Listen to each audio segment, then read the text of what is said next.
Oh, oke. Baik, assalamualaikum warahmatullahi wabarakatuh. Perkenalkan, saya Muhammad Saiful Amin dari kelas 02 SIDM 002. Kali ini gua di sini mau mengerjakan tugas sejarah sastra ya, podcast ya, tentang karya sastra. Oke, kita panggil saja ya narasumber saya kali ini, yaitu kita beri tempat untuk Ahmad Fakih Fikir. Kepada saya persilakan untuk menemani saya di sini untuk bincang-bincang terkait karya sastra. Gimana Mas Fakih? Sehat? Alhamdulillah.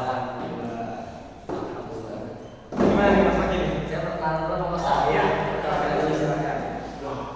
Ya, assalamualaikum warahmatullahi wabarakatuh. Kenalin, saya Ahmad Fikir, salah satu mahasiswa sastra Indonesia di Universitas Pamulang.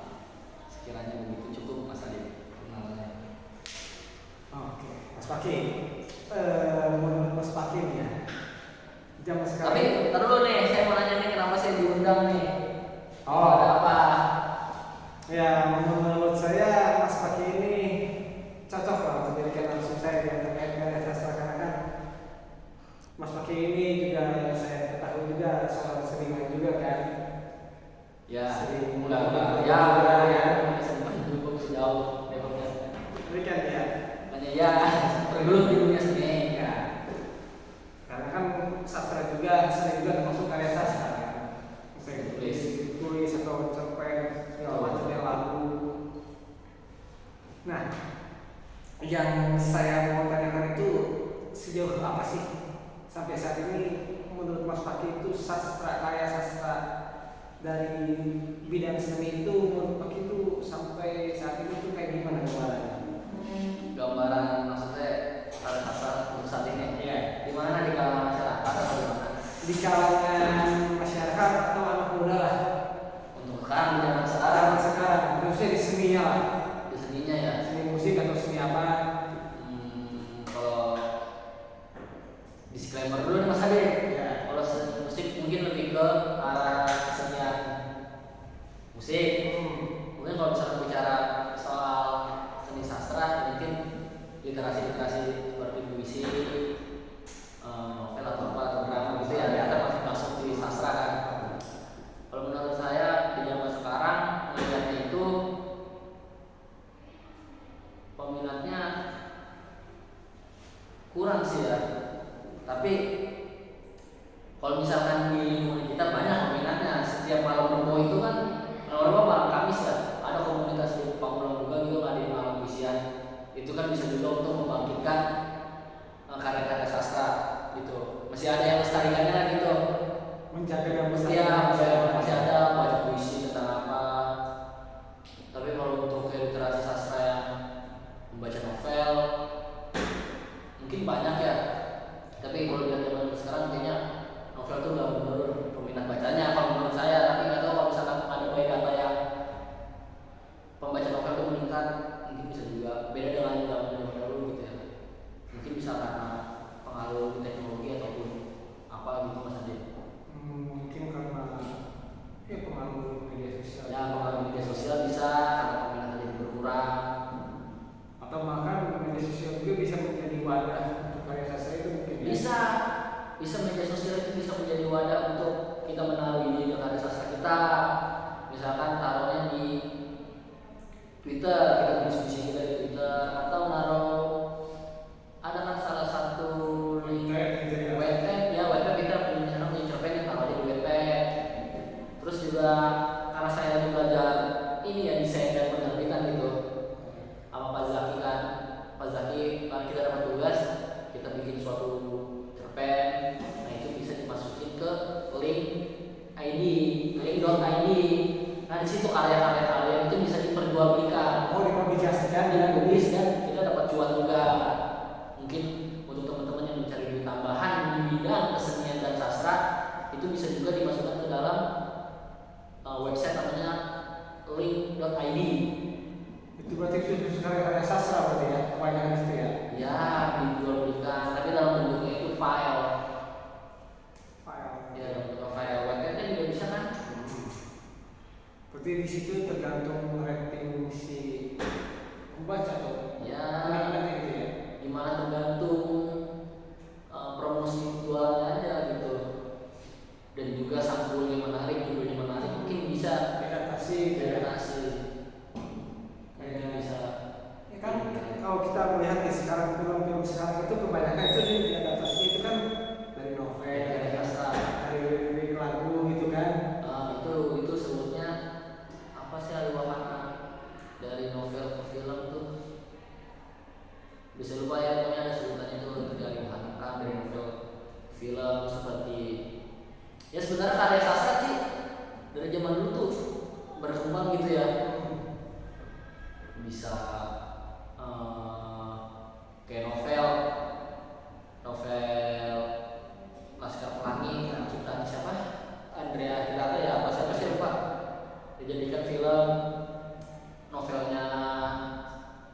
apa kalau misalkan pembacanya banyak Viewers.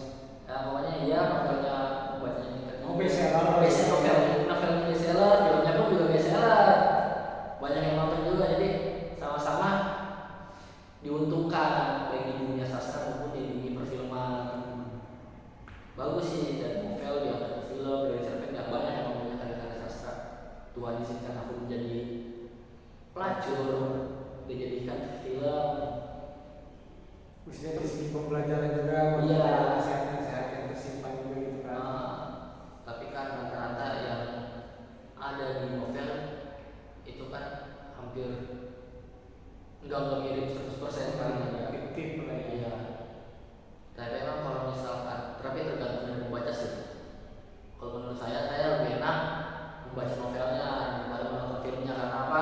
Karena imajinasi kita tuh bisa lebih liar. Nah, kalau film kan udah disudut-sudutin nih, ini ntar Tervisualisasikan. tervisualisasikan. Ntar nih adegannya begini, jadi gambaran kita udah terfokus ke filmnya. Kalau misalkan baca novel kan kita bisa imajinasikan ternyata ini begini nih gitu. Seakan-akan kita traveling gitu Ya betul. Bukan. Baca novel Tuh. begitu Mas Ade. Ada lagi yang tanya Mas Ade? Ada sebenarnya banyak. Banyak. Iya. Tapi untuk dari karya sastra di bidang kesenian itu kan Mas Paki itu khususnya dari seni apa ya, teater, musikalisasi puisi. Itu di kita itu banyak apa nggak sih pelakuannya itu? Pelaku Pelakunya. menurut saya sih, karena saya hidup bukan hidup ya, saya bergaul dengan lingkungan itu, saya melihatnya sih banyak gitu ya. Teman-teman saya di Pamulang pun juga banyak yang bermain teater. Karena kan misalkan di sastra Indonesia ini nih, di Unpam salah satunya itu ada matkul kajian seni pertunjukan. Masih ada kan? Masih ada kajian film juga ada. Kajian film, kajian, karena di Unpam itu sastranya membantu mahasiswa membentuk kreativitas tentang teater dan apa. Karena di Unpam juga, di sastra Unpam kita bilang ada membuat pertunjukan teater.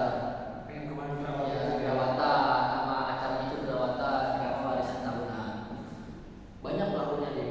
Jadi bebas. Jadi maksudnya itu bisa apa namanya bebas bereksperimen. Bebas bereksperimen. Bisa, tapi ditentuin temanya dari kemarin yang kebetulan yang ngampuh mata kuliah kajian seni pertunjukan itu Pak Zaki. Pas di mata kuliah saya di tahunan saya, angkatan saya, itu Pak Zaki minta pementasan teater itu dari negeri Rusia. Tuh. Gue startnya. Ya, salah satu perusahaan negeri Rusia itu Anton Chekhov. Anton Chekhov ya. Nah, jadi ada beberapa pertunjukan itu pakai naskahnya Anton Chekhov. Gitu. Ya pasti sastra nggak jauh berbeda dengan teater. Nggak bisa lepas dari sastra. Ya karena naskah terbentuk, naskah kan kayaknya nggak beda jauh gitu dengan cerpen, dengan novel. Cuma bedanya kalau naskah ini kan bentuk dialog. Ya kalau novel kan atau cerpen kan bercerita narasi, ada alur. Ya naskah pun sama, ada alur begini. Cuman kan kalau naskah ini disajikan dalam bentuk pertunjukan pementasan. Kalau novel hanya sekedar membaca, nah kalau naskah kita bisa membaca dan kita juga bisa dapat melihat pertunjukannya di atas panggung. Tuh deh. Banyak peminatnya banyak. Banyak ya. Di Apalagi sini kan ada seni musik ya, musikalisasi puisi. Itu biasanya ada teman-teman dari TRK, dari teater lonceng yang suka mengisi tentang musikalisasi puisi. Itu pernah ada musikalisasi puisi. Banyak sih tentang musik dan puisi dan dari lagu. Ini banyak teman-teman kita di sini yang menjadi musisi gitu. ya, apalagi kan kita juga kalau karya sastra juga kan ada bulan bahasa ya. Ada bulan bahasa setiap bulan Oktober ya, kalau nggak salah ya. Kita juga kan salah satu upaya kita untuk menjaga melestarikan Salah satu bentuk produk-produk sastra juga kan. betul. Oh berarti yang bisa saya tanggapi khususnya di Tangsel ini di Pamulang ini masih banyak ya masih banyak pelakunya. pelaku Pelakunya masih banyak, peminatnya masih banyak ya. Kalau di wilayah Pamulang, terus fasilitas untuk mereka eksperimennya juga ada ya. fasilitasnya Kemarin itu kan beberapa tadi mana? Amfiteater. Amfiteater di mana nih? Taman Kota 2 BSD. Taman Kota 2 BSD. Tuh. Terus di sini juga banyak taman-taman. Di sini juga banyak tempat-tempat kita untuk bereksperimen. Di taman bisa, di lantai parkiran bisa, tergantung di mana kita aja sih. Yang penting tetap menjaga keamanan biar kondusif gitu. Betul. Yang penting juga berbuat onar aja di kampus. Gitu. Ada lagi Mas Adi? Kayaknya menurut saya sih cukup lah buat bincang-bincang kita kali ini ya. Cukup tentang dunia sastra. Karena kan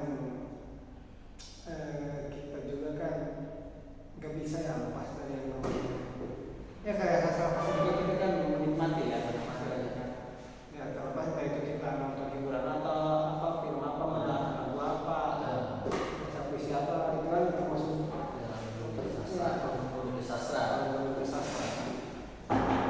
Jadi ya itu sastra gitu ya. Sastra. Hidup harus berkusul sastra. Tuh guys, hidup tapi itu kalau pakai yang harus berkusul sastra. Tapi jangan terlalu drama banget kan kalau sastra kan.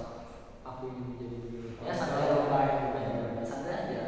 Tergantung situasi kondisi. Tergantung situasi dan kondisi bagaimana kita menyikapinya gitu. Tapi satu lagi nih mungkin terakhir. Mungkin saran dan pesan Mas Fatimnya terhadap penggiat atau pelakon sastra itu biar bisa dinikmati oleh halayak umum atau publik gitu ya, audiens itu gimana? Si karya itu biar bisa dinikmati. Pendapat saya, kalau menurut saya sebagai peminat juga, bukan pencipta sastra, peminat aja. Saya sih mungkin saran dan pesannya, sarannya sih bisa lebih, kalau kalian punya karya sastra itu bisa dibuat menarik lagi. Terus ya karya sastra kalian itu dikenal banyak orang, kalian bisa gue punya karya sastra, tolong dong promosikan. Jangan malu punya karya itu nggak usah malu.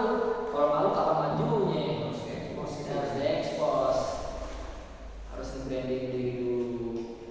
Terus ya kalau bisa sih untuk teman-teman yang suka menciptakan sebuah karya sastra, itu harus dibangkitkan lagi semangatnya, harus berbanyak lagi produk-produk sastranya, harus harus semangat lah biar karya sastra itu bisa mendunia. Karya sastra Indonesia terutamanya ya bisa mendunia. Dari dulu karya sastra Indonesia itu udah mendunia ya. Kita sama Malaysia aja, Malaysia sendiri karya sastra Indonesia ada sendiri. Jauh ya. Karya sastra Islam ya. Kita harus bangga dengan karya sastra yang kita punya ya. Itu kita juga mau memajukan negara kita kan, Indonesia terkenal gitu kan. Betul. Jadi biasakan kita juga mencintai karya sastra hasil negara kita sendiri. Dibanding kita suka nonton film-film dari luar gitu kan, hasil karya sastra dari luar. Lebih kita cintai produk lokal lah. Kita mencintai produk lokal juga gitu.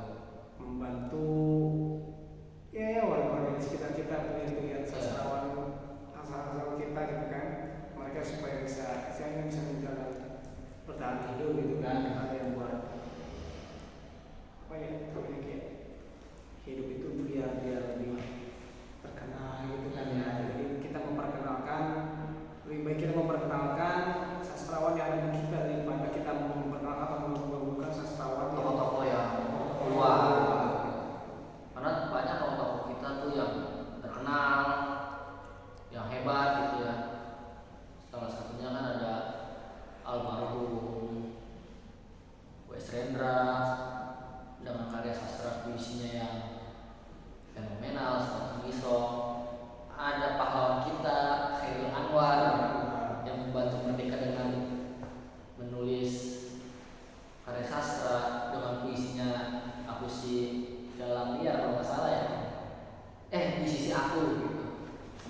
Terus juga ada Buya Hamka. Benar kan Buya Hamka yang menciptakan karya fenomenal yang jalannya tanpa pandu duit. Buya Hamka kan itu kan sampai filmnya ada, novelnya sampai sekarang masih ada novel yang diproduksi lagi. Sini tahu lagi sama saya, dia lakukan pun saya ingat Hayati. Sampai terngiang-ngiang kan itu kan salah satu Buya Hamka untuk apa ya istilahnya itu kan dalam keadaan Indonesia masih dalam ancaman perang lawan Belanda itu kan salah satu bentuk kalau menurut saya hiburan untuk mungkin ya untuk rakyat Indonesia kan atau juga sebagai bentuk perlawanan yang ada pesan tersirat di dalamnya gitu ya. Soalnya saya pernah nonton film Buya Hamka, ada kutipan begini katanya, jika kamu ingin menjadi orang hebat, menulislah seperti wartawan dan berbicara seperti seorang orator, begitu kan? Bagus, itu emang cakep, harus dipatenin begini. Iya, kalau kita mau jadi orang hebat atau yang banyak nulis, banyakin nulis dan juga berbicaranya kayak orator, gitu. Nulis kayak wartawan, berbicara seperti seorang orator. Cakep. Jadi perpaduan antara wartawan dan Soekarno gitu kan. Betul, yang menggebu-gebu gitu. Nah, pasti itu semuanya paten dan Oke ya, mungkin itu saja yang bisa saya atau kami berdua bincang-bincang terkait karya sastra ya. Ya kurang lebihnya ya kita mohon maaf ya, kita kan sekedar penikmat saja ya. Penikmat saja. Kita juga nggak mengkritik nggak apa kalau karya sastra pun kita Pasti support. pasti support gitu. Karena kita bukan ahlinya gitu kita mahasiswa ya ngomong apa ya ngalor ngidul aja gitu sebagai penikmat sastra. Ini itu aja nih ya. Mungkin itu saja